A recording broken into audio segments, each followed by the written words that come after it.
That's got quite a curve on it. And some over-the-top taste.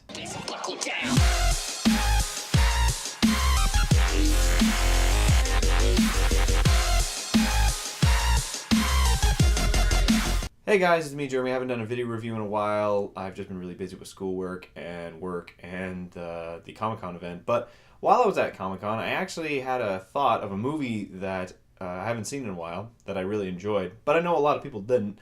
I know that people who were fans of the comic didn't like the movie, and I know that gun enthusiasts especially hated this movie. The movie I'm talking about is Wanted, and you know what? I really like this movie. I liked that it had a unique style to it. The action scenes were really well choreographed, and it was a perfect mix of absurdity, but just enough absurdity. Sure, there were some things that were just straight out ridiculous, like when that Dodge Viper pushes the bus over and then it drives off. That's bullshit. Or the fact that a delivery truck could keep up with a Dodge Viper, that was also bullshit. Or the fact that you could curve a bullet, that was bullshit. Or the fact that you were able to just by peaking up your heartbeat, you could run so fast that you'd be able to jump from one building skyscraper to another. Yes, okay, I admit it was ridiculous, but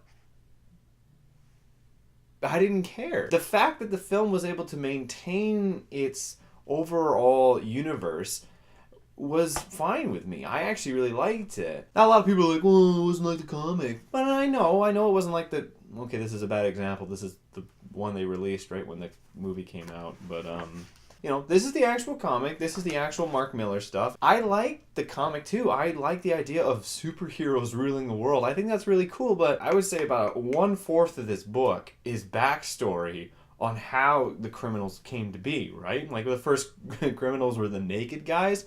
You imagine trying to throw that in a movie? We've already tried to explain a whole history of assassins and then the whole business with his father and everything. I know why they didn't do this comic. It would have been cool if they did, but that's just way too absurd. That they had to simplify that, and that's what they did. And the funny thing I like about this too is I really like the main character, and I love the arc where he's this little pissy shit who can't do anything with his life. He's just this weakling who never stands up to anything, and then he gets what he wants. He gets power, he gets money, he becomes this stronger person. And in the end, it still all falls apart for him. And the people who did like this movie have always been looking for a sequel, and I think it ends perfectly. While I would like to see where it would go with a sequel, as far as I know, Mark Millar has never done anything far past the original story, so I don't mind. I think that it ends perfectly. That whole clip at the end where he just looks at you and goes, "What the fuck have you done lately?" That is perfect. That is a perfect way to end that movie. I admit the film had some issues just with its absurdity. And the ending really plays out like a video game with him taking on several bosses, like increasing in level. Which, speaking of which, actually, I remember playing the video game, and again, a lot of people didn't like that game, but I actually thought it was pretty good. For a B-budget game, that was pretty okay. They got the curving bullet stuff right. You know, it was amalgamation of different video games, but when you have a budget that was as small as Grimm Productions had, I thought it was okay. It actually makes me regret having given it away, because apparently this had bonus codes on it. I didn't know that. The whole concept of being worthless and really questioning what you're worth to not only the world but to yourself was really cool. The action sequences are fantastic. The humor. Oh, every time when the car flips over, he's like, "I'm sorry."